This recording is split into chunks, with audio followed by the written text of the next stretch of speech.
오늘 하나님 말씀은 누가복음 9장 23절 말씀부터 몇 절 보겠습니다.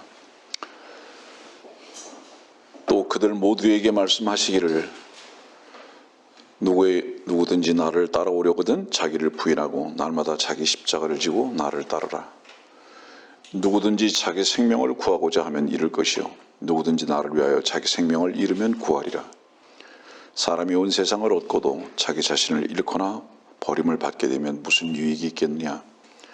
나와 나의 말들을 부끄럽게 여기는 사람은 누구든지 인자가 자신과 아버지와 거룩한 천사들의 영광으로 올 때 그 사람을 부끄럽게 여기리라.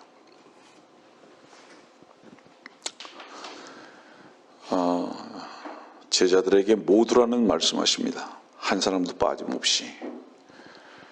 그리고 연이어서 누구든지 네 번에 걸쳐서 반복적으로 말씀을 하십니다. 예외가 없다 이 말씀이죠. 여기에서 말씀하고 계시는 이 누구든지라는 대상은 요한복음 3장에 있는 하나님이 세상을 이처럼 사랑하사 믿는 자마다 누구든지 이를 주를 믿는 자, 거기서 말씀하고 있는 누구든지하고는 다른 의미입니다. 지금 요한복음 3장은 온 세상 죄를 제거하시기 위해서 오신 어린 양으로서 한 사람도 제외되지 아니하고 다 믿으면 영생을 얻을 것이라는 것에 대해서 제외되지 아니한 모든 사람을 위해서 피를 흘리신 부분을 말씀을 하시는 의미에서의 누구든지고요. 누가복음 9장의 누구든지는 구원받은 사람을 말합니다. 구원받은 사람은 단 한 사람이라도 빼놓지 아니하고 누구든지 이렇게 말씀하십니다. 오늘 이 누가복음 9장에 있는 말씀을 우리가 보면서 26절까지 사실은 엄격한 의미에서 볼 때는 한 분만 계십니다. 그 한 분이 주 예수 그리스도십니다. 여기서 누구든지라는 이 말씀 안에 포함된 사람은 자기가 없습니다. 주님만 계시기 때문입니다. 왜냐하면 주님을 따르는 자들은 두 길을 갈 수 없기 때문입니다. 예를 들어서요, 우리는 자주 말하지만 우리의 육신의 이름은 이미 끝난 자들로서 출발했기 때문에 그리스도인입니다. 그리스도인의 길은 그리스도의 길입니다. 그것은 전제가 뭐냐면 십자가로부터 출발된 바로 그 길입니다. 십자가로부터 통과되고 출발된 그 길이라는 것은 나는 끝나고 주께서 길이 되셨다는 바로 그것을 의미하는 겁니다. 그 길을 언제 출발했느냐. 그래서 주님께서는 오늘 우리에게 이렇게 질문하시는 거예요. 네가 정말로 나를 따르기를 원하느냐? 이 말입니다. 이 질문에 여러분들 마음속으로 답변해 보십시오. 나는 정말 주님을 따르기를 원하는가? 진정 주님을 따르기를 원하는가? 그렇다면 그런 소원이 너에게 있다면 전제가 무엇인지 아느냐? 너를 부인하는 거다. 먼저 너를 부인하지 않고는 절대 나를 따라올 수 없다. 주님을 따르지 못하는 이유는 뭐죠? 우리는 세상을 사랑하기 때문이고 보이는 것과 들리는 것에 의해서 무엇인가 결정하고 그것이 우리들에게 가장 소중한 것으로 여기기 때문에 주님을 따르지 않습니다. 오늘 아침에도 우리 목사님과 잠깐 그런 교제를 했어요. 여러분들, 믿음과 확인에 대한 차이점이 뭔지 아십니까? 이 세상은 믿음이 없어요. 전부 다 확인만 있습니다. 믿음은 보이는 것을 믿는 게 아닙니다. 히브리서 11장의 믿음이라는 것에 대한 정의를 분명히 말씀하고 계시죠. 믿음은 바라는 것들의 실상이에요. 실상이 나타났기 때문에 믿는 것이 아니라 실상은 숨겨져 있고 하나의 소망으로 생각할 수밖에 없지만은, 그러나 믿음은 로마서 10장에 있는 그 말씀에 따라서 뭐죠? 마음으로 믿어. 믿음은 우리 마음 안에 있는 거예요. 보이는 것에 의해서 움직여지는 게 아니라는 뜻입니다. 그래서 믿음은 보이는 것을 따라가는 것이 아니라 믿음 자체를 하나의 소망으로 가지고 따라가는 것입니다. 근데 이 믿음은 언제 생겼느냐? 주님과 함께 죽고 다시 삶으로 인해서 생긴 것이 바로 믿음인 것입니다. 믿음으로 인해서 그 길을 따라간다는 것은 주님과의 어떤 일치된 관계입니다. 분리되지 않은 관계. 그것으로 인해서 한 운명이기 때문에, 어떤 운명이죠? 영원한 운명이기 때문에 따라가는 것입니다. 근데 확인은 뭐죠? 확인은 보이는 것과 들리는 것에 대한 반복적인 무엇인가, 이것이 정말로 그럴까? 확실히 그것이 그런 것인가? 계속 점검하고 또 점검한 결과에 의해서 발걸음을 뛰는 겁니다. 이것은 무엇을 의미하는 거냐면 인격적 관계를 의미하지 않습니다. 인격적 관계, 믿음의 관계는, 예를 들어서 보세요, 여러분들. 여러분들하고 제가 만일에 물건을 거래하는 사람이라고 생각해 봅시다. 믿음의 거래의 관계는 돈이 은행에 들어오지 않아도 먼저 물건을 보내줄 수 있어요. 이해합니까? 무슨 얘기인지?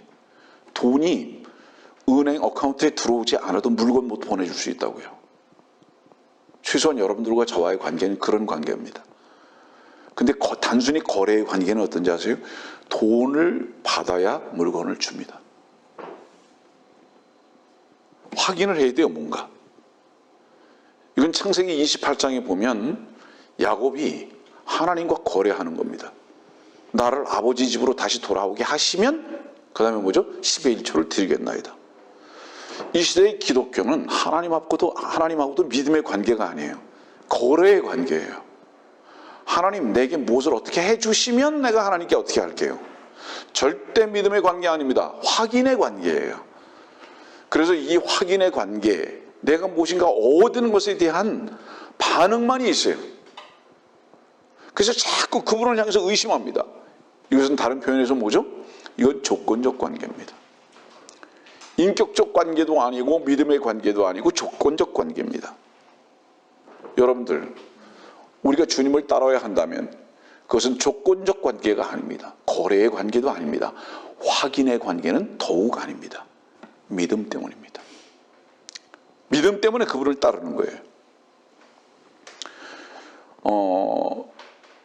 친구 관계나 가족 관계에 있어서 그 믿음으로 인한 일체감을 어떻게 확인해 볼 수 있는지 아십니까, 여러분들? 혹여 어떤 일이 있어도 그 일에 대해서 의심을 가지고 질문하거나 확인하거나 알아보거나 전화해보거나 찾아가 보거나 밝혀보거나 절대로 그런 관계로 나가지 않습니다. 뭔가를 반드시 확인하고 밝혀보고 물어보고, 이건 뭔지 아세요? 인격적 관계도 믿음의 관계도 아닙니다. 거래의 관계입니다. 그런 관계는 사실은 주님 안에서의 관계도 아니고 인격적 관계도 아니기 때문에 여러분들은 그런 관계라면 사실은 재정립해야 합니다. 가족 관계나 어떤 인간의 관계가 믿음의 관계라면 처음에 말씀드렸듯이, 조금 전에 말씀드렸듯이 무슨 일이 혹여 있다 할지라도 별로 듣기도 원하지 않습니다. 왠지 아세요? 그와 내가 이미 하나이기 때문에. 그런데 이상하죠. 이 시대의 사람들은요, 전부 다 확인만을 요구합니다. 왜죠? 거래의 관계이기 때문입니다. 물어보고 얘기를 해도 믿지 못하고 또 물어보고, 그것도 안 되고 또 물어보고, 그것도 안 되니까 어떻죠? 그 다른 대상에게 가서 찾아가서 확인해보고, 또 그 다른 대상에게 전화해가지고 또 물어보고, 그리고 모순을 찾아내려고 막 노력하고, 인간관계가 드라이 돼버리고 말았습니다. 예. 전부 다 거래의 관계만 있습니다.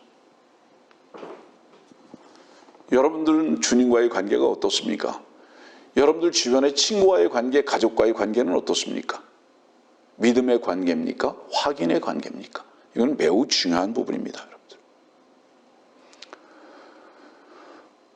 믿음 안에서 주님을 따를 수 있다면 먼저 자기 자신을 부인하라고 말씀하십니다. 예. 그래서 누구든지 나를 따라오려거든, 전제죠. 오려거든. 정말로 네가 그렇다면 나를 따라오려고 한다면 부인하지 않으면 안 된다. 예. 저번에도 말씀드렸지만 여러분들의 마음 가운데 오늘의 이 말씀에 대한 부분을 스스로 질문해 보시기 바랍니다. 나는 정말 주님을 따르기를 원하는가? 분리된 마음들을 많이 가지고 있을 거예요. 아마 그럴 것이라고 생각합니다.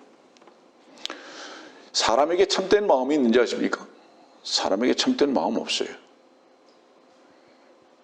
제가 종종 예를 들지만 베드로가 죽기까지 따르겠다고 했던 그 말은 베드로의 그때 당시에 봤을 때는 참됨이다. 그러나 그 참됨이 언제 깨졌죠? 자기 자신을 부인해야 했을 때 깨졌습니다. 십자가 앞에서 깨졌다고요. 사람에게는 참됨이 없습니다. 언제까지만 참된지 압니까? 거래 관계가, 그 이해타산의 관계가 뭔가 이득이 있다고 생각될 때까지만 그 참됨은 갑니다. 그리고 여기서 손해가 올 것이 분명하다고 얘기했을 땐 그 참됨이라는 것은 거짓으로 비로소 그 정체를 드러내게 됩니다. 이것은 참됨이 아니었구나. 그때 참담하죠. 그래서 참된 마음은 주님께서 주시는 마음 외에, 주님의 마음 외에는 없음을 우리는 인정해야 합니다. 오늘의 말씀은 다시 말하지만 구원을 얻은 사람이라면 전제가 무엇이어야 하느냐? 네가 정말 반드시 주님을 따라야 하는 것이다. 자, 여러분들 보세요. 로마서 10장은 분명히 그렇게 말했어요. 내 입으로 주를 시인하라고 그렇게 말했습니다. 여러분 혹시 한자의 주자를 아십니까? 한자의 주자는요, 임금 왕자 위에 점을 하나 찍은 거예요. 무슨 뜻인지 아십니까? 왕 중 왕입니다. 아세요? 가장 높으신 분입니다. 우린 모두는 다 왕이 되기를 원해요. 특히 자기 세계 속에서는 더욱 그러하기를 원합니다. 그러나 우리 마음속에 그분이 참으로 만왕의 왕으로 계시는가? 우리가 살아있는 한 절대로 그분을 주로 섬기지 못합니다. 이 누가복음 9장은 뭐라고 말씀하시죠?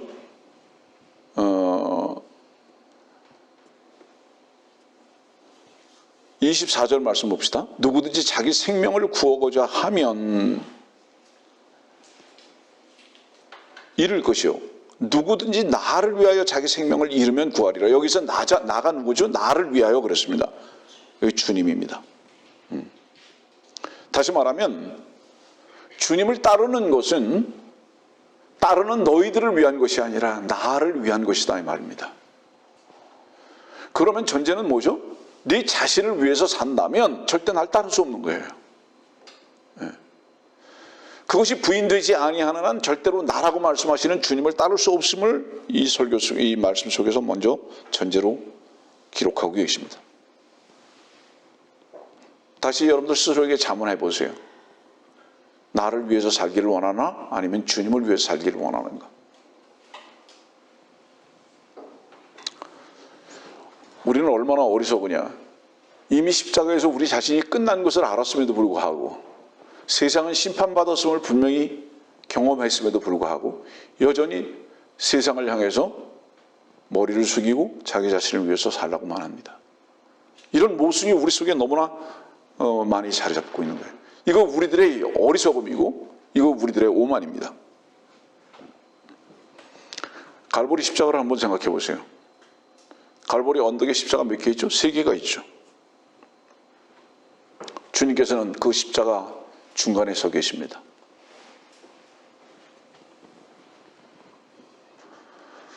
주님은 양쪽에 있는 강도들을 다 손으로 잡기를 원하셨습니다.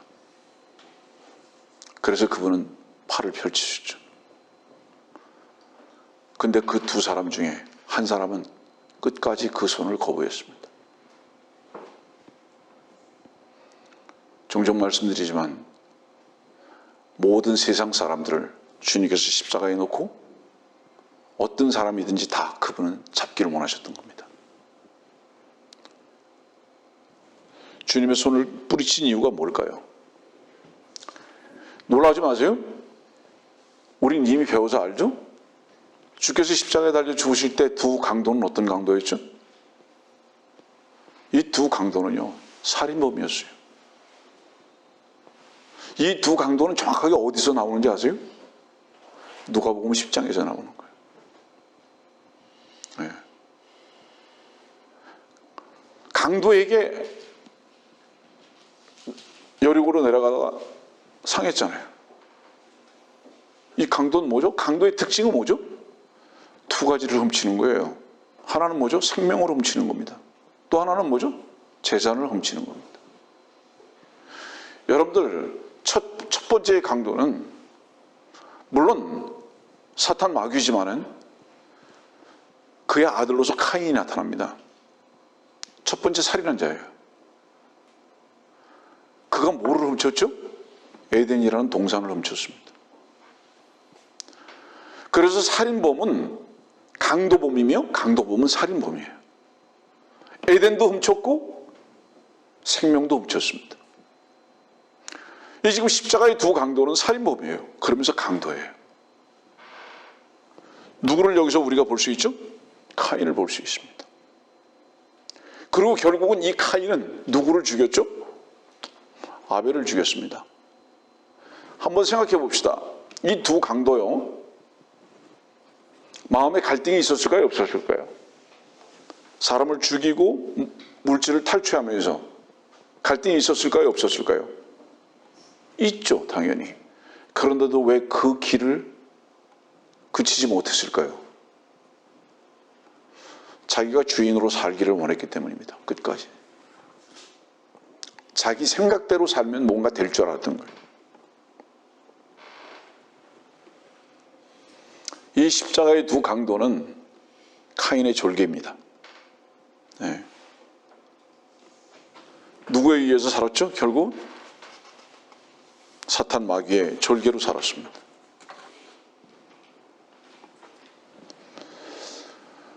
그 둘 중에 한 사람은 주님의 가슴에 자기 자신을 의탁하고요, 한 사람은 뿌리쳤습니다. 오히려 끝까지 어떻게 됐죠? 주님을 힐난합니다. 여기 한편의 강도는 누굴까요? 주님의 손을 잡지 않았던 한편의 강도는 누굴까요? 누굴까요? 자기 스스로 의롭게 살려고 몸부림쳤던 서기관과 바리새인입니다. 자기 스스로 의롭게 살려고 몸부림쳤던, 자기의 옳음을 끝까지 추구했던, 나는 당신의 손과 당신의 죽음도 나에게는 의미가 없고 불필요하다고 끝까지 주님의 십자가를 거부했던 바로 그 존재가 누구냐면 바리새인입니다. 그게 바로 카인의 후예입니다. 여러분도 생각해 보세요. 바로 그 존재가 누구를 죽였죠? 바로 그 존재가 주님을 죽였고 바로 그 존재가 아벨을 죽인 겁니다. 저는 여러분들이 이 설교를 알아들으실 수 있게 되기를 원합니다. 그 두 강도 중에 한 강도는 창녀였고 세리였습니다. 또 한편의 강도는 바리새인과 서기관이었습니다. 왜 한편의 강도는 주님을 힐난했느냐? 죽는 그 순간까지도 주님의 십자가의 의미를 자기 욕은 무관하다고 생각하는 겁니다. 그러나 한편의 강도는 자기 자신을 돌아보는 겁니다. 난 내 마음대로 살았구나. 이 의로우신 주님 앞에서 내 자신을 돌아보니까 완전히 창녀구나. 나는 완전히 세리구나. 이걸 발견한 거죠. 그러니까 그 십자가 앞에서 자기 자신을 그 주님께 의탁할 수밖에 없었던 것입니다. 성경에는요, 세리와 창녀 아니면 바리새인과 서기관 외에는 등장하지 않습니다, 여러분들. 그 부분 앞에서, 십자가의 부분 앞에서, 구속의 부분 앞에서 그렇단 말이에요. 이 시간도 주님의 갈보리의 십자가를 거부하는 사람은 누군지 아십니까? 사실은 주님의 그 은혜의 사랑의 손길을 피하는 사람은 뿌리치고, 거부하는 사람은 누군지 아십니까? 자기 스스로 옳은 길을 살 수 있다고 생각하는, 의로움을 자랑하는 바리새인과 서기관입니다. 주님 필요 없어요. 이 강도는, 구원받은 강도는 뭘 봤을까요? 주님이 십자가에 달려 돌아가시는 바로 그 순간에 자기의 삶을 돌아봤을 겁니다. 그 자기의 삶을 돌아보니까 그 살아온 그 길이 어떤 길이었을까요? 분명히 뱀이 꾸불거리듯이 꾸불거리는 삶을 살았을 겁니다. 창세기 3장에 뱀은 저주를 받았죠. 그래서 배로 걷죠. 무엇을 의미하죠? 여러분들? 항상 구불거립니다. 기회만을 엿보면서 삽니다. 피해가고 돌아가고 넘어가고 계속 기회주의적으로만 삽니다. 그리고 그렇게 사는 것이 옳다고 생각하고 삽니다. 예. 분명히 그것을 봤을 겁니다. 아, 나는 고른 길이 아니었구나. 여러분도 생각해 보세요. 목자인 모세가 이끌고 갔던 그 길, 예? 모세가 이끌고 갔던 광야의 길, 어떤 길이었는지 아십니까? 바다도 그냥 건너가야 하는 길이에요. 산도 그냥 넘어가야 하는 길이에요. 광야도 그냥 가로질러야 하는 길인 거예요. 돌아가는 길이 아닌 거예요. 아시겠습니까? 무슨 얘기인지. 이유가 뭐죠? 주님의 우리를 이끄시는 그 길은 기회로 엿보는 길이 아닙니다. 예? 뱀은 항상 기회를 엿보는 그 길을 살게 합니다. 피하고 좋은 것을 얻으려고 하고, 그래서 바로 이 한 강도는 그랬을 겁니다. 아, 나의 발걸음은 살인자의 발걸음이었구나. 자, 이 강도 어떤 사람이었는지 아세요? 이 십자가의 순간 앞에서 자기 자신을 돌아보는 거예요. 사람들은 강도 그러면 참 나쁜 것으로만 생각하거든요. 말씀을 듣는 분들, 당신이 십자가의 두 강도를 당신과는 무관한 사람으로 만일에 듣거나 생각했다면 당신은 구원을 얻었는지 다시 한번 점검해 보십시오. 당신이 요한복음에서 백주에 간음하다가 현장에서 잡힌 여인으로 발견되지 않았다면 당신은 구원을 한번 점검해 보십시오. 당신이 사마리아 수가성 여인으로 발견되지 않았다면 당신은 한번 구원을 점검해 보십시오. 당신이 강도로, 당신이 창녀로, 당신이 세리로 발견된 적이 없다면 당신은 구원을 한번 점검해 보십시오.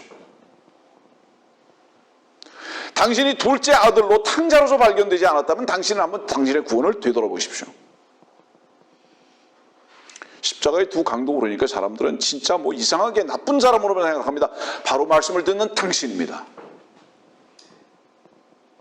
당신이에요.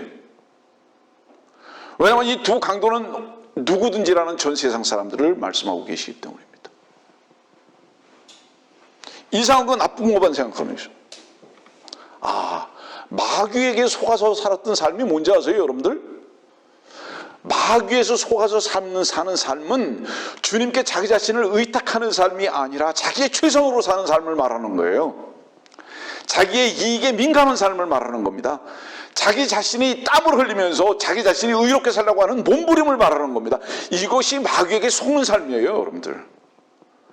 그런데 이것이 주님 안에서 발견되기 전까지 이것이 옳은 삶인 줄 알아요, 이렇게 사는 게. 그것이 십자가 앞에서 무엇으로 발견됐을까요? 헛된 것이었구나. 나의 땀은 헛된 것이었구나. 나의 노력은 헛된 것이었구나. 다 그것은 세리적 삶이었고 다 그것은 창녀의 삶이었구나. 내가 깨끗이 살려고 했던 것도 창녀였으며, 내가 의롭게 살려고 했던 것도 창녀의 삶이었으며, 다른 사람을 도와주려고 했던 바로 이것도 계산적인 삶인 세리의 삶이었으며, 이게 발견되는 거예요, 십자가에서. 그 지난날의 그 삶을 발견하고 십자가에서 바로 이 한 강도는 자기 자신을 주님께 의탁할 수밖에 없었던 겁니다. 왜죠? 십자가는 무슨 현장입니까? 심판의 현장이잖아요. 그 심판의 현장에서 바리새적인 삶을 산 사람은 자기는 심판을 받아야 할 의미가 없다고 생각하는 겁니다. 그러니까 십자가를 거부할 뿐만 아니라 주님을 힐난하는 거죠. 이게 역사성 속에서 드러나는 거예요. 저는 오늘 여러분들이 말씀을 듣는 분들이 이 말씀에 귀를 기울이고 이 말씀의 뜻이 무엇인지 알아듣기를 원합니다. 심판의 현장 속에서도 한쪽 강도는 누구? 바리새인과 서기관의 입장에서 자기의 의로움을 자랑하고 살았던 그 사람은 바로 주로 영접해야 할 그 주님보다 자기 자신이 더 의로웠던 것입니다. 자기를 못 받고 있는 바로 그 사람들보다도 자기는 더 의로운 사람으로 자기 자신의 존재를 생각했던 게 분명합니다. 함께 못 박힐 이유가 없는 거예요. 예전에도 제가 설교를 했지만 왜 갈보리는 언덕이죠? 왜 산 정상이죠? 우리는 산 정상에 올라가는 이유가 뭘까요? 모든 것을 다 눈 아래로 볼 수 있기 때문이죠. 동서남북을 다 볼 수 있기 때문이죠. 네? 여러분들 십자가에 서본 적이 있습니까? 십자가에 서본 사람은요, 자기의 지난 날도 반드시 볼 줄 압니다. 내가 어디 속해서 어떤 삶을 살았는지 반드시 보게 됩니다. 그 다음에 왜 내가 이 갈보리라는 산 정상에서 주님의 십자가에 동참할 수밖에 없는 존재인가라는 것을 알게 됩니다. 저 불타버릴 수밖에 없는 저 세상에서 나는 마귀의 아들의 존재로 살았구나. 왜냐면 세상 왕이니까요, 마귀가. 그 가치만을 추구하면서 그 마귀가 생각했던 바로 그 위선의 삶, 의로운 자라고 드러나고 싶은 바로 그 삶만을 내가 살았구나. 이것은 바로 창녀의 삶이구나라는 것을 바로 갈보리 정상에서 발견하는 거예요. 나는 심판바다에 마땅한 존재구나라는 것을 그 자리에서 발견하는 거예요. 그래서 그 자리에서 자기 자신이 죽어야 할 존재인 것을 주님 앞에서 인정하게 됐을 때 바로 그 너머엔 뭐가 보이죠? 시온성이 보이는 겁니다. 주님의 영광과 풍성함이 드디어 보여지게 되는 겁니다. 그 너머에는 보장된 소망이 보이고 하나님의 낙원이 보이는 겁니다. 이제는 다시는 이 산을 내려가면 안 된다. 이쪽으로 주께서 인도하시는 바로 그 길을 가야 되겠다라고 결정한 순간이 바로 우리 십자가입니다. 여러분들 자신이 십자가를 경험하지 않았다면 죽어야 할 이유도 발견하지 못한 사람입니다. 내가 왜 저주를 받아야 할 자인지, 내가 왜 심판을 받아야 할 자인지, 나는 왜 영원히 죽고 왜 불로 들어가야 할 자인지 도저히 발견해 본 적이 없는 사람이에요. 그건 성경에만 있고 여러분들이 공부에만 배웠을지 모르지만 실상 여러분들이 그 심판도 그 저주도 그 불 가운데도 한 번도 들어가야 할 존재로 전인격적으로 받아들여 본 적이 없는 그 사람, 마땅히 망해야 할 것을 여러분들이 전인격적으로 인정하지 못한 그 사람, 십자가 통과하지 않은 사람이에요.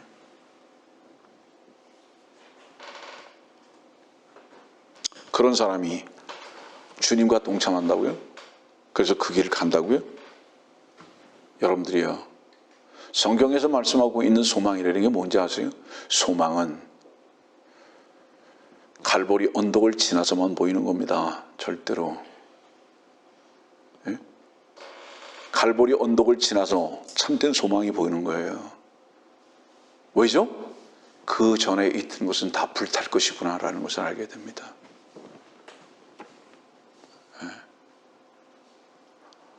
세상 왜 불타는지 아세요? 왜 그러죠? 주께서 오셔서 세상 다 불태워버리시죠. 이유가 뭘까요? 첫째는 세상의 소유가 세상 왕의 것이기 때문에 그렇습니다. 세상 왕의 것이었기 때문에 전부 다 죄로 오염된 것이에요. 여러분들은 그것을 지난 한 주 동안도 발견해 보신 적이 있습니까? 세상은 불탈 것이구나 라는 것을 여러분들의 마음으로 한번 전인격적으로 한번 받아들여 본 적이 있는가 이 말이에요. 지난 삶 속에서 지난 며칠 동안이라도 그래 본 적이 있는가 이 말이에요. 아니면 세상이 나의 유일한 기쁨이고 나의 즐거움이고 오히려 세상이 나에게 풍성하게 다가오지 않는 것으로 인해서 좌절하고 실망하고 한숨소리가 나왔는가? 그래서 지금도 세상 왕이라고 하는 바로 그 존재에게 머리를 숙이려고 비굴하고 의존하고 이런 삶을 살았는가? 한번 되돌아보십시오, 여러분들. 그래서 이런 찬송이 있잖아요. 이 세상 물건 불탈 때 너도 타겠구나. 거기서 우리를 건지시길 원하시는 겁니다. 거기서 우리를 건지시길 원하시기 때문에 누구든지 나를 따라오려거든 이렇게 말씀하시는 거예요. 발걸음을 뛰었느냐? 같이 가자.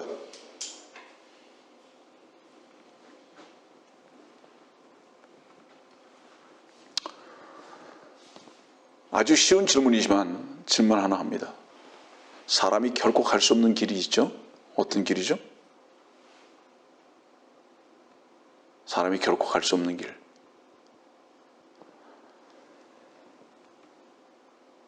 두 다리를 가지고 두 길을 가는 것. 결코 못 가는 겁니다. 다리가 둘이 있다고 해서 두 길을 갈 수 있는가? 절대로 못 갑니다. 그런데 세상의 길, 우리의 길도 가려고 하고 주님의 길도 따르려고 한다면 이런 거짓되고 모순된 것이 어디 있습니까? 한 길밖에 갈 수 없거든요. 결코 두 길은 갈 수 없습니다. 만일에 두 길을 가려고 한다면 아예 하나님께서 주님께서 허락하시지 않는 길이고 불가능한 길인데 그 두 길을 가려고 한다면 결국은 우리는 어느 길을 가게 되는 거죠? 불탈 길을 가게 될 수밖에 없는 겁니다. 여러분들이요, 좁은 길은 동행을 할 수 없습니다.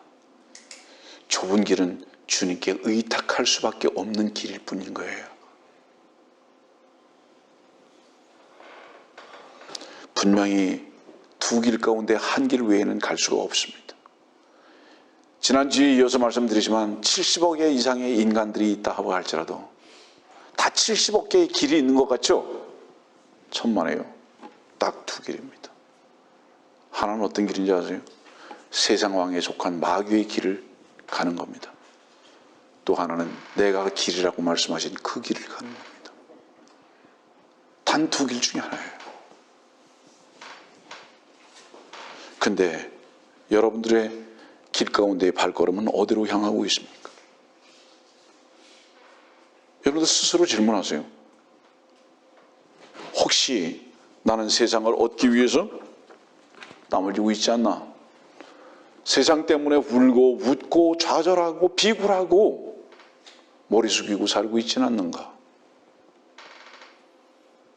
확인되어지는 삶만이 나의 삶의 유일한 가치가 되어버리지 않았는가? 혹시 당신 마음속에 구원을 받고 믿음이 있다고요? 거짓말하지 마십시오.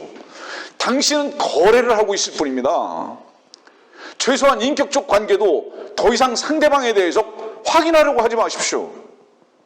확인을 해야 하는 관계라면 차라리 그 사람과의 관계를 끊으십시오. 이제 그만. 정말입니다. 다시 말씀드립니다. 상대방을 확인해야 하는 관계라면은 그 관계는 갖지 마십시오. 끊어버리십시오. 왜? 그것은 거래의 관계이기 때문입니다. 그건 주님 앞에서 부끄러운 관계예요. 그런 관계는 신앙의 관계도 아니고 인격적 관계도 아니고 사랑의 관계는 더욱 아니기 때문입니다. 네. 누가복음 9장 26절 말씀 봅시다. 그 끝에 나와 나의 말들을 부끄럽게 여기는 사람은 누구든지 인자가 자신과 아버지의 거룩한 천사들의 영광으로 올 때에 그 사람을 부끄럽게 여기라. 여기 부끄럽다는 말씀을 계속 반복적으로 말씀하십니다. 부끄럽다는 건 뭐죠? 자랑스럽지 않다는 겁니다. 기쁘지 않다는 거죠. 왜 이 말씀을 누가복음 9장 26절 말씀에 연결해서 말씀하고 계실까요?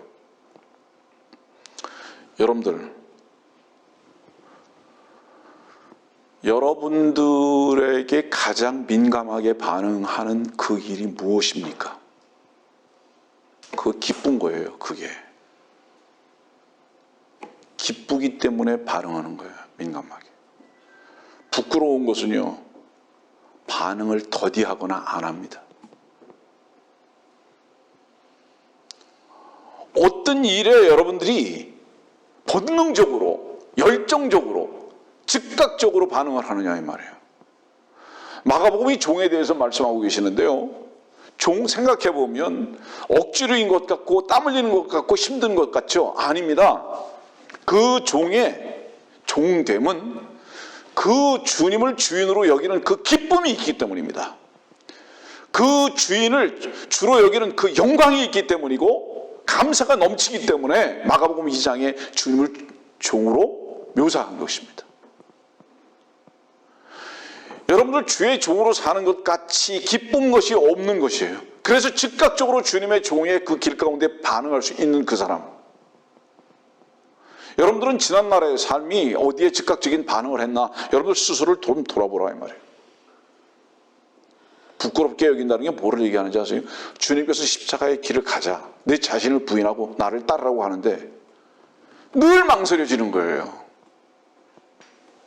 발걸음을 띄지는 못하는 거예요. 이것은 나를 부끄럽게 여기는 것이 분명하다 이 말입니다. 네가 말을 어떻게 하든 그건 거짓 고백이다 이 말이에요.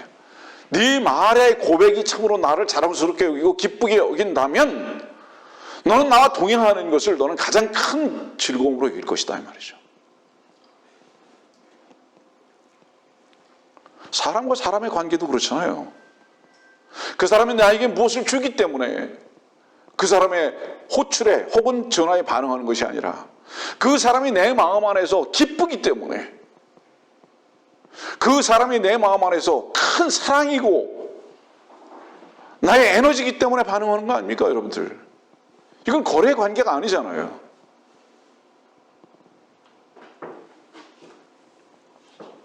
주께서 여러분들을 부르실 때 어떻게 반응합니까? 십자가를 거부하는 이유가 뭐죠? 여러분들이 십자가를 거부하는 이유는 다른 거 없어요. 내가 끝나는 것이 두려운 거예요. 세상이 끝나는 것이 두려운 거예요. 내가 주로 사는 것이 끝나는 것이 두려운 거예요. 그렇기 때문에 주님께서 십자가에서 나를 부르면서 누구든지라고 부르고 계시는데 가기를 주저하는 거예요.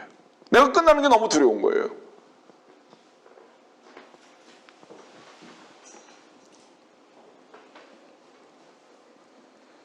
만일에 두 가지 길을 갈 수 있다고 하는 사람들이 있다면 그 사람들은 위선자입니다.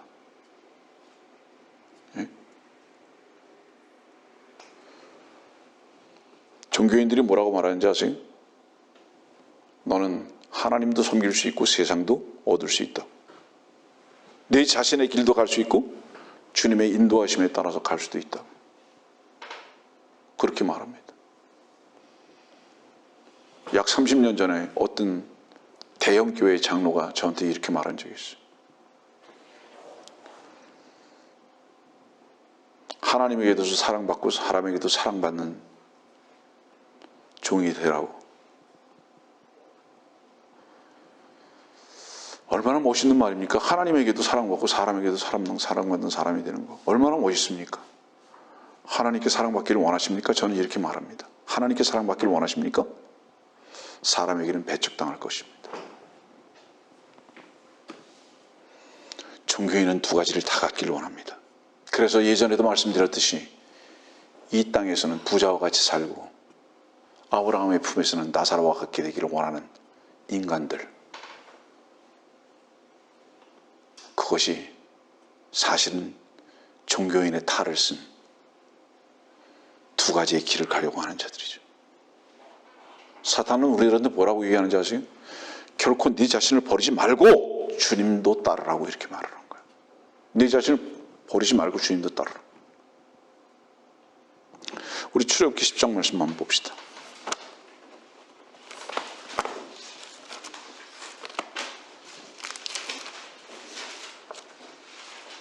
출애굽기 10장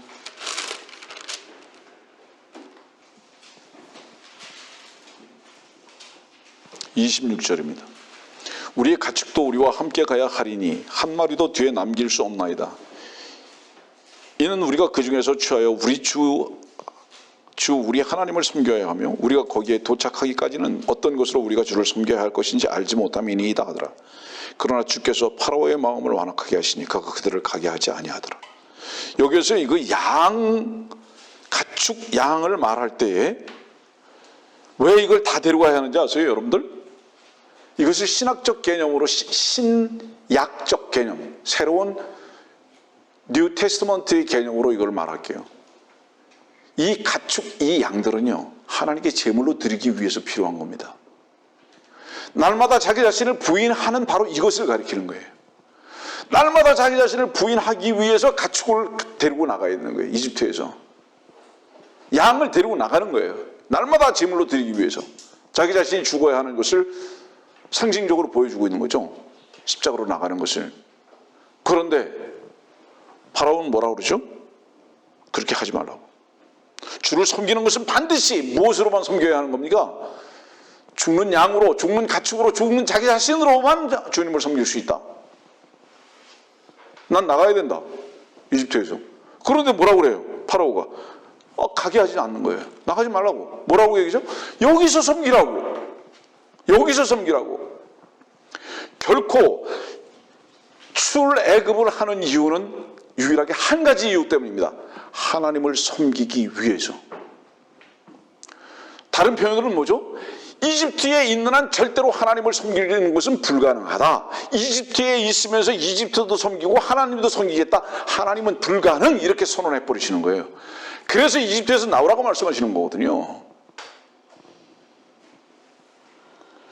근데 종교인들은 뭐라고 얘기합니까?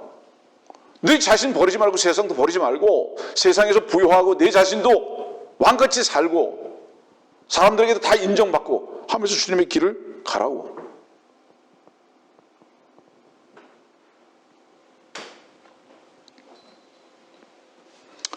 여러분들이요, 주께서 우리들을 부르시는데 왜 주님 앞에 우리가 이렇게 반응을 못할까요?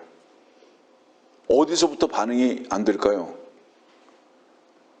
길을 가려면 반드시 무엇부터 해야 되죠? 문부터 나서야죠. 출애굽은 시작이 무엇부터 됐죠? 양의 피를 문설주에 바르는 것부터 시작됐죠. 왜 주님께서 우리를 부르시는데, 지금 여기 누구든지라는 이 누가복음 9장은 구원을 얻기 위한 것이 아니라 구원을 얻은 사람이라면 이렇게 말했잖아요. 그 문을 통과했다면 이 말이잖아요. 피의 문을 통과했다면. 예? 그렇다면 이미 끝난 것이 아니냐? 이제부터는 어때요? 이집트를 나와야 할 것이 아니냐 이 말이죠. 왜 반응을 못할까요? 창세기 4장 7절은 이렇게 말씀하세요. 네가 바르게 행하면 받아들이지 않겠느냐? 네가 바르게 행하지 아니하면 죄가 문 앞에 엎드리느니라. 죄의 욕망이 네게 있으니 너는 죄를 다스릴지니라 하시니라. 우리 마음의 문 앞에 뭐가 있는지 아세요? 죄의 욕망이 있어요. 죄의 욕망이 있어가지고 문 앞에서 이것이 웅크리고 있어가지고 이 죄를 즐겨하는, 죄를 사랑하는, 죄를 기뻐하는 이것이 우리 마음의 문 앞에 웅크리고 있어가지고 주께서 우리를 밖에서 부르시는데 나가질 않는 거예요. 안 나가요. 우리 마음속에 무엇이 가치인 줄 아세요? 보이는 것이 가치예요. 세상이 가치예요. 아까도 우리 교제했지만 여러분들이 가장 많이 보이는 게 뭡니까? 가장 많이 보이는 건 여러분들의 자녀들입니다. 가장 많이 보이는 게 뭡니까? 여러분들의 혈육입니다. 그것으로 인해서 보이는 것들이 무엇이죠? 세상의 것들입니다. 그것 때문에, 그런 혈육 때문에, 그런 자손 때문에, 그 피 때문에 우리의 시선이 세상으로만 향하고 있습니다. 그 죄의 욕망이 우리 속에 있어요. 이걸 깨뜨려 버려야 되는데 이걸 깨뜨려 버리기를 원하지 않아요. 이것을 위해서 살기를 원하는 겁니다. 웅크리고 있는 이것을 위해서 살기를 원하는 자들. 그런데 어떻게 주님께서 부르시는데 반응할 수 있겠는가 이 말이에요.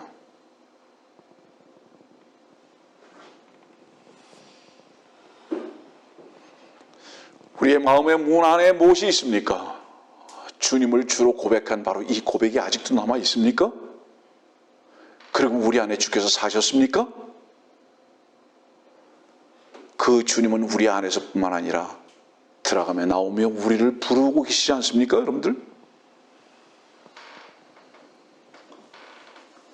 여러분들이요, 자기 자신의 욕망과 기쁨을 깨뜨려 버리는 일 없이 절대로 주께서 우리를 부르시는 그 길 가운데 반응 못합니다. 너무 우리들 마음속에 무엇을 가치로 여겼느냐 보이는 겁니다. 세상입니다. 세상은 불탑니다. 심판받을 것입니다.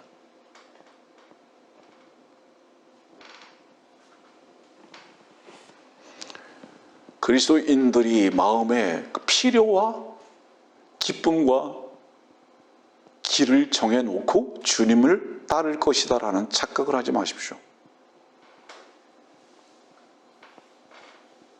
나는 이렇게 살 거야. 나는 저렇게 살 거야. 나는 남들처럼 살 거야.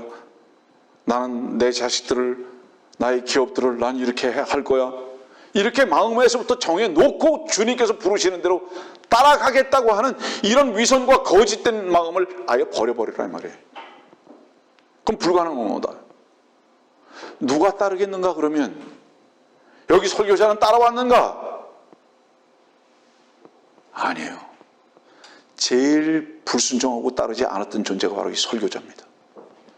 그런데 주님께서는 어떤 은혜를 베푸셨는지 아세요? 절대로 내 자신이 발걸음 하나도 주님 앞에 반응하지 못하고 따르지 못했지만은 주님께서는 날마다 나의 등대기를 후려치셨고 나의 다리를 부러뜨려 버리셨고 나를 좌절케 하시고 실망케 하시고 나를 거꾸로 들으셔서라도 주님의 길 가운데 있게 하신 은혜가 있었을 뿐입니다. 여러분들, 왜 이 말씀 드리죠? 세상으로 인해서 실패하고 좌절하고 실망하고 외로워하고 고난스럽고 힘든 것에 대해서 한숨 소리를 짓거나 눈물을 흘리지 마십시오. 바로 그 자리가 여러분들이 주님의 인도하심을 받는 은혜의 자리인 것을 절대로 잊어버리지 마십시오. 여러분들, 우리가 어떤 존재인데 주님 앞에 순종할 수 있습니까? 못해요. 그래서 주님은 그런 우리의 연약을 아시기 때문에 우리를 때리십니다.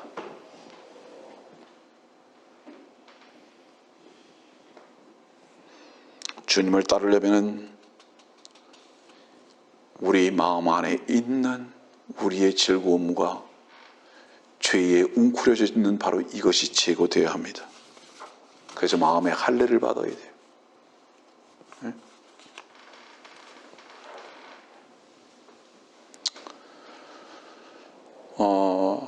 베드로는 십자가로 가는 주님 앞에 따랐습니까? 안 따랐습니까? 따랐습니까? 안 따랐습니까? 안 따랐어요. 왜 안 따랐는지 아십니까? 멀찍이 따르는 건 따르는 게 아닙니다. 멀찍이 따르는 걸 왜 안 따르는 건지 아세요? 자, 여러분, 십자가는 그리스도가 함께 십자가에 못 박히는 거예요. 함께 따라가는 게 아니에요. 베드로는 절대로 주님과 십자가에 함께 못 박히지 않았어요. 따라갔어요. 이유가 뭐죠? 기회만 엿본 거죠. 무슨 기회? 도망할 기회.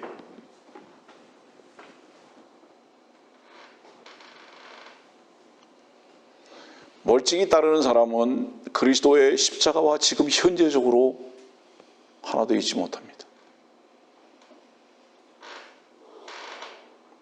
자기로 살기를 원합니다. 어디로 도망가기를 원하죠? 세상으로 도망가기를 원하는 거예요. 그것은 피난처가 아닙니다. 그것은 여러분들의 실망과 저주만 더할 곳인 것을 절대로 인정하셔야 합니다. 히브리서 10장 2절 말씀 봅시다. 이 마지막 날들에 그의 아들을 통하여 우리에게 말씀하셨으니 이 아들을 만물의 상속자로 세우시고 또 그를 통하여 그분께서 세상들을 지으셨느니라. 그는 하나님의 영광의 광채시며 그분의 인격의 정확한 형상이시고 그의 능력의 말씀으로 만물을 붙들고 계시며. 여러분들, 모든 만물은요 주님의 능력으로 유지됩니다. 예를 들어서 보세요. 수증기가 물이 되죠? 그죠? 물이 얼기도 하죠? 또 서리가 눈이 되기도 하죠? 잔잔한 바람이 합쳐지면 뭐가 되죠? 폭풍이 되기도 하죠? 그런데 그 잔잔한 바람이 노동자들의 이마를 식히기도 하죠? 그 바람이 폭풍과 함께 합쳐지면 쓰나미를 만들기도 합니다. 주님께서 어떻게 물을 걸으실 수 있었죠? 주님께서 죽어있는 나사로를 어떻게 그 무덤에서 깨부수고 불러서 내보내게 하셨죠? 무화과 나무는 왜 저주하실 수 있었죠? 왜 그래서 말라버렸죠? 바로 그 주께서 모든 만물을 만드신 분이시기 때문에 그랬습니다. 말씀으로 그분께서는 세상을 만드셨기 때문에 그분께서는 그 모든 만물의 주인이 되신 것이 입증된 겁니다. 그럴 때. 그러면 모든 만물은 어떻죠? 만드신 그분 앞에 복종하는 것은 당연합니다. 이 말씀을 듣고 있는 당신은 누가 만들었습니까? 여러분들의 각자 라스트 네임이 있습니까? 성이 있습니까? 그것이 근대 십자가에서 끝났습니까? 여러분들을 새롭게 누가 만드셨습니까? 하나님의 아들로 누가 만드셨습니까? 주께서 만드셨습니까? 그러면 왜 여러분들은 만물과 함께 주의 말씀 앞에 따를 수 없어야 합니까? 여러분들 스스로에게 한번 질문해 보세요. 로마서 8장 말씀 봅시다. 로마서 8장.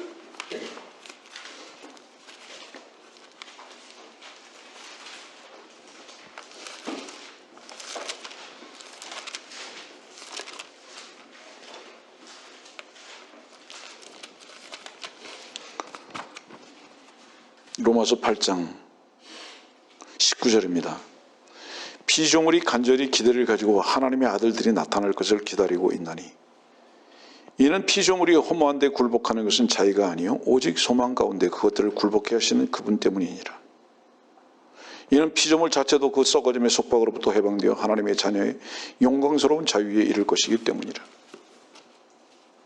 자, 자유? 진정한 자유가 뭔지 아십니까? 진리에게 복종하는 겁니다. 천년왕국 때 왜 피조물들이 하나님의 아들에게 복종하는지 아십니까? 아들들에게 복종하는지 아십니까? 그 만물은 진리에 의해서 지음을 받았고 진리에 의해서 복종하는 것이 진정한 자유이기 때문에 그렇습니다. 예를 들어서 보세요. 나무가 잘려져서 건물을 집니다. 지금은 신음합니다. 지금은. 그러나 천년의 왕국 때에는 그 나무가 잘려져서 집으로 지어진다 할지라도 자유합니다. 거기에 기쁨이 있는 거예요. 여러분들이 하나님의 아들입니까? 하나님의 아들들이 분명하냐 이 말이에요. 하나님께서 우리들을 잘라내신다 할지라도 그분께서 쓰시는 바로 그곳에 재료로 사용될 수만 있다면 그것이 자유인 거예요. 그것이 자유한 거예요. 그 로마서 8장을 읽어드린 이유가 뭔지 아세요, 여러분들? 우리는 지금 로마서 8장을 통해서 천년의 왕국의 회복의 삶을 경험하고 연습해야 합니다. 주님 앞에서 회색지대는 없어요. 사람들이 제일 좋아하는 짐승이 뭔지 아세요? 사람들이 제일 좋아하는 짐승은 카멜레온입니다. 사람들이 제일 좋아하는 짐승은 박쥐입니다. 왜? 사람들이 박쥐고 카멜레온이기 때문에 그렇습니다. 여러분들은 그것이 경멸스럽습니까? 그러나 그것이 사람들의 모습입니다. 우리는 그렇지 아니한가 보십시오. 주님을 따라가겠다고 하면서 자기 길을 걸어가는 사람들, 그런 사람들은요, 비행기에서 구름 위에 떨어져도 떨어지지 않을 것이라고 생각하는 그 착각보다도 더 위험한 착각입니다. 불가능한 길을 생각하고 있잖아요. 자기 길을 가면서 주님의 길을 순종하고 따라가겠다고 하는 그런 불가능한 길에 그런 착각이 어디 있습니까, 여러분들? 망상이죠.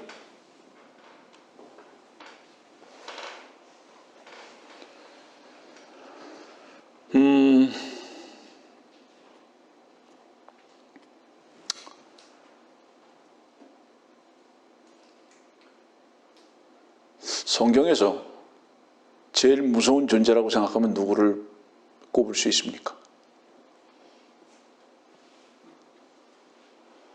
아마 그리스도인들은 많은 경우에 유다 이스카리옷일 겁니다. 그죠? 유다 이스카리옷을 꼽을 거예요. 근데 왜 유다 이스카리옷이 제일 무서울까요? 호랑이이기 때문에? 사자이기 때문에? 아닙니다. 유다 이스카리옷은 마태복음 7장에 양의 옷을 입은 일이기 때문에 그렇습니다. 제일 무서운 것은 호랑이도 사자도 아닙니다. 양의 옷을 입은 일입니다. 무섭죠. 왜죠? 유다가 갈보리로 가서 겟세마네 동산에서 주님께 키스했던 입맞춤은 어떤 입맞춤이죠? 주님을 가슴을 찌르는 치명적인 무기입니다.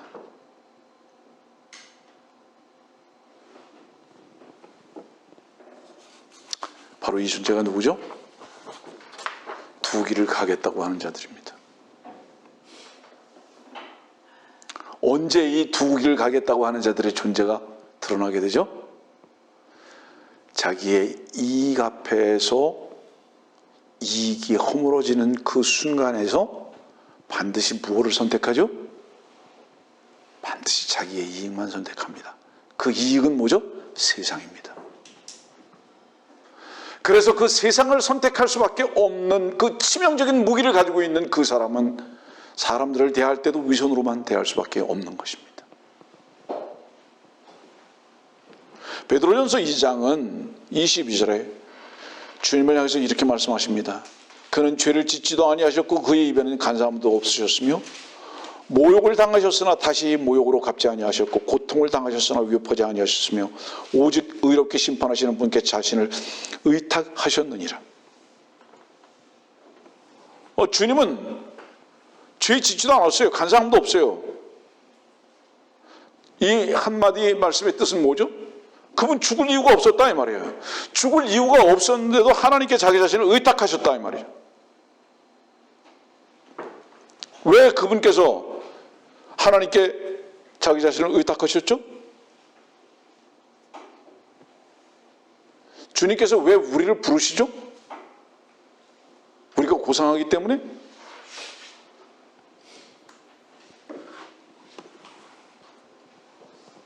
주님께서는 형벌을 받으셔야 할 만한 이유가 하나도 없죠. 그래도 주님께서 우리를 십자가로 계속 부르시는 이유는 뭐죠? 우리가 날마다 우리 자신이 부인되지 않으면요, 주님의 용광로 속에 들어가지 않으면요, 절대로 우리는 새로운 사람으로 빚어지지 못합니다.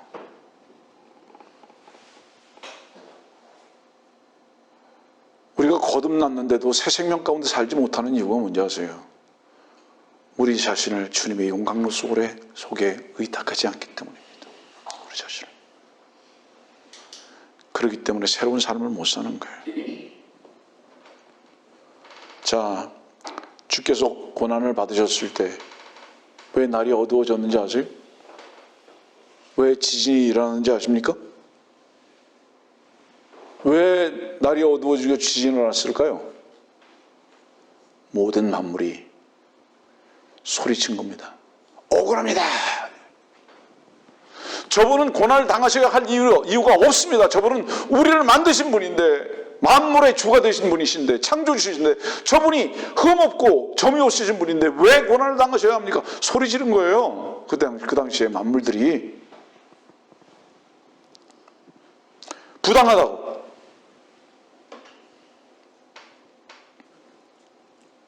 왜 주님께서는 입을 열지 않으셨습니까? 이유가 뭡니까? 주님이 힘이 없었기 때문에?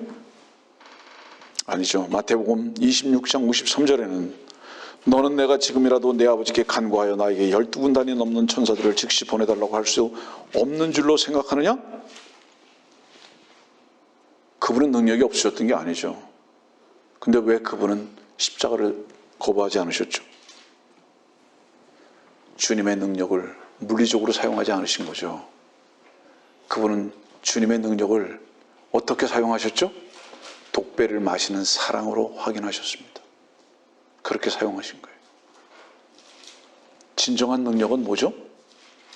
다른 사람을 사랑할 수 있다면, 죄인까지 보듬을 수 있다면 주의 사랑의 능력 외에는 무엇으로 입증할 수 있는 것이 없습니다.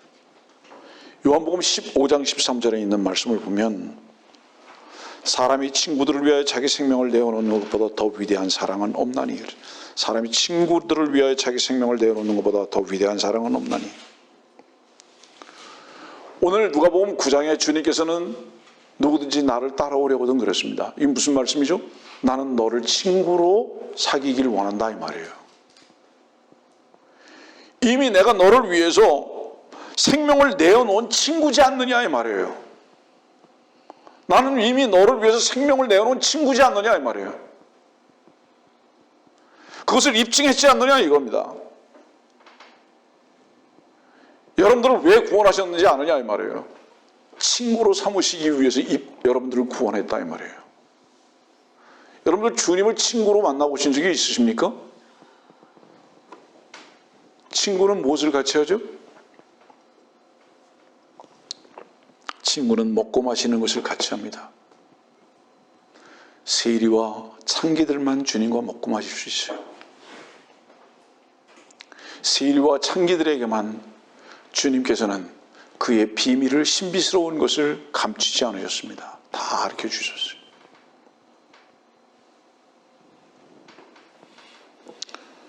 주님의 친구가 되기를 원하십니까?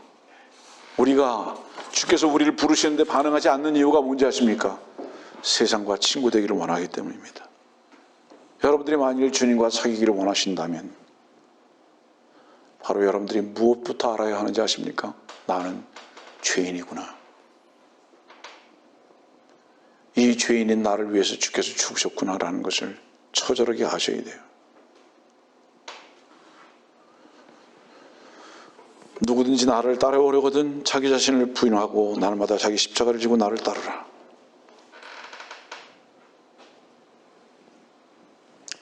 정말로 주님을 따르기를 원한다면 세상을 향한 탐욕을 끊어버리십시오.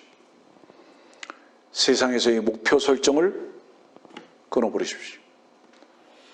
그것을 가지고 주님을 따를 수는 절대로 없습니다. 잠언 4장에 있는 말씀 보고 말씀을 정리해 나가겠습니다. 오늘도 말씀을 여러분들에게 전해야 할 말씀이 너무 많이 남았는데 정리하겠습니다. 잠언 4장 19절. 악인의 길은 암흑과 같아서 사람이 무엇에 걸려 넘어지는지도 알지 못하느니라. 악인의 길은 암흑과 같아서 사람이 무엇에 걸려 넘어지는지도 알지 못하느니라. 왜 무엇에 걸려 넘어지는지도 모를까요? 왜? 이유가 뭘까요?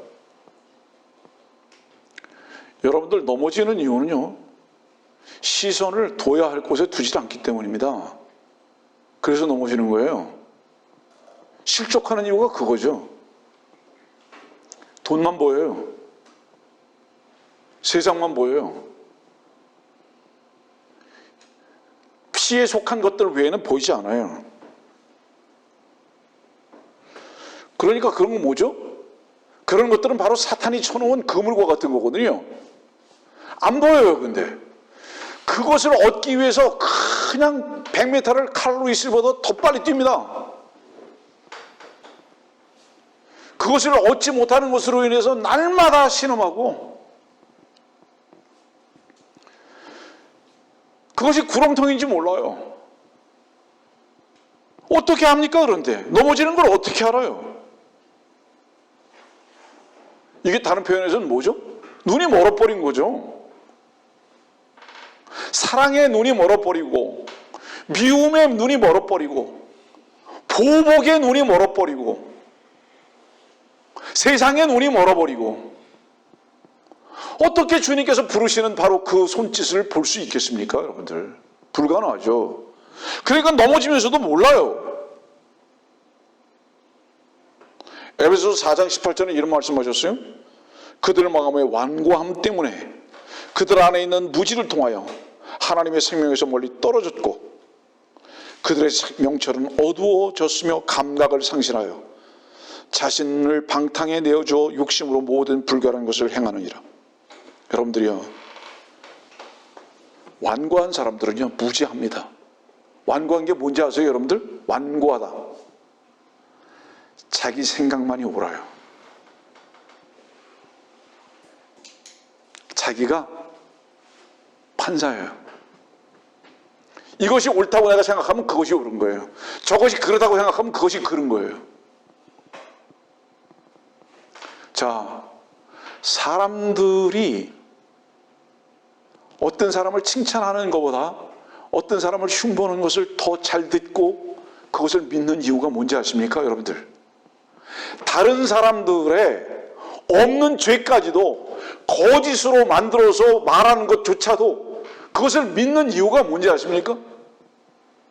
긍정적인 것, 선한 것이 있다 할지라도 그것을 믿기를 원하지 않지만 거짓으로라도 다른 사람들의 잘못된 것을 말하면 그것을 덥석덥석 물고 먹는 이유가 뭔지 아십니까, 여러분들?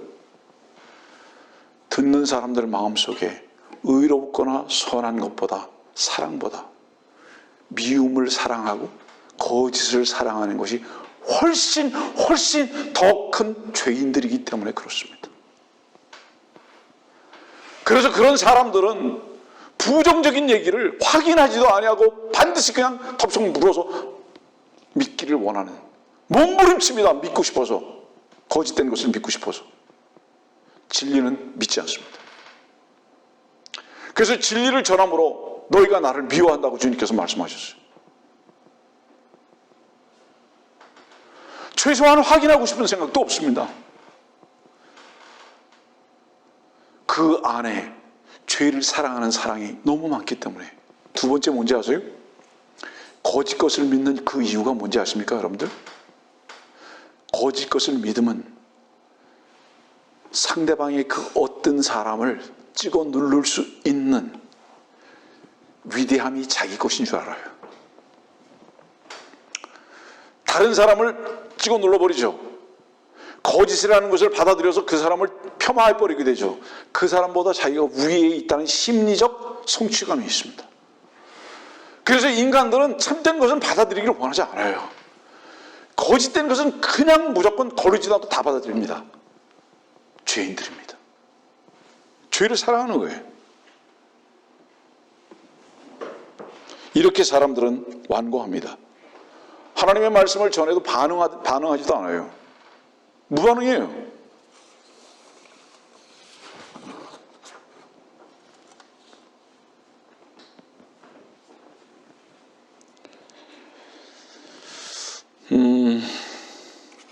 말씀을 정리해야 되겠죠?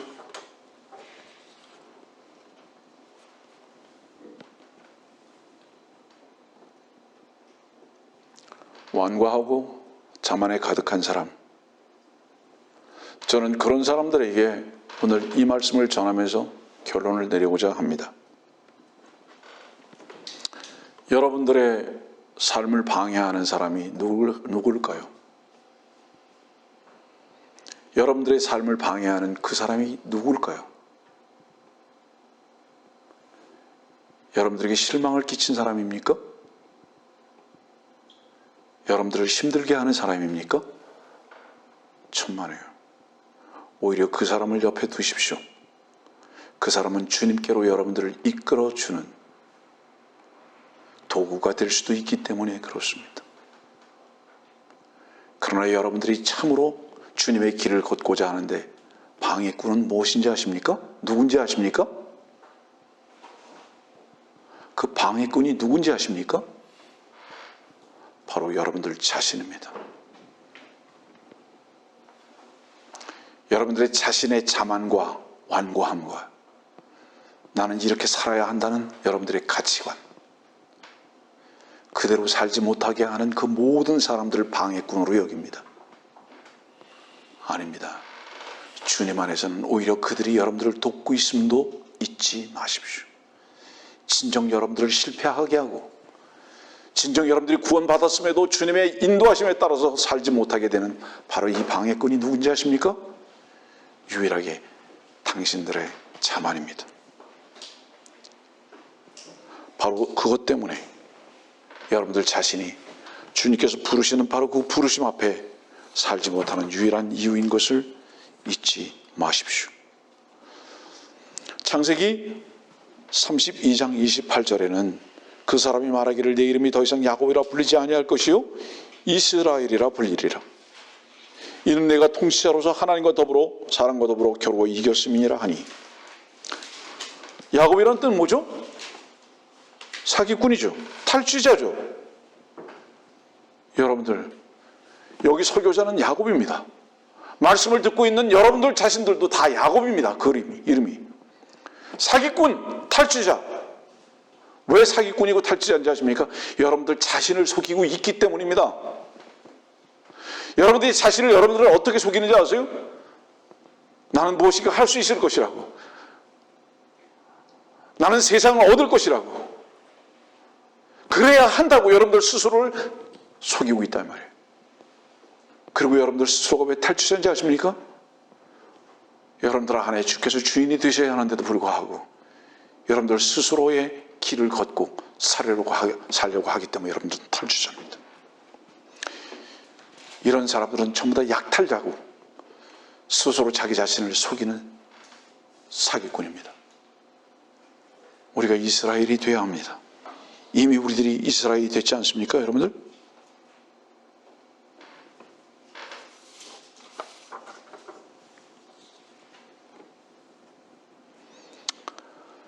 주님께서는 왜 가장 높은 명예를 가지실 수 있으셨습니까? 그분은 머리 둘 곳이 없으셨기 때문이고 그분은 자기 자신을 비워놓으셨기 때문입니다.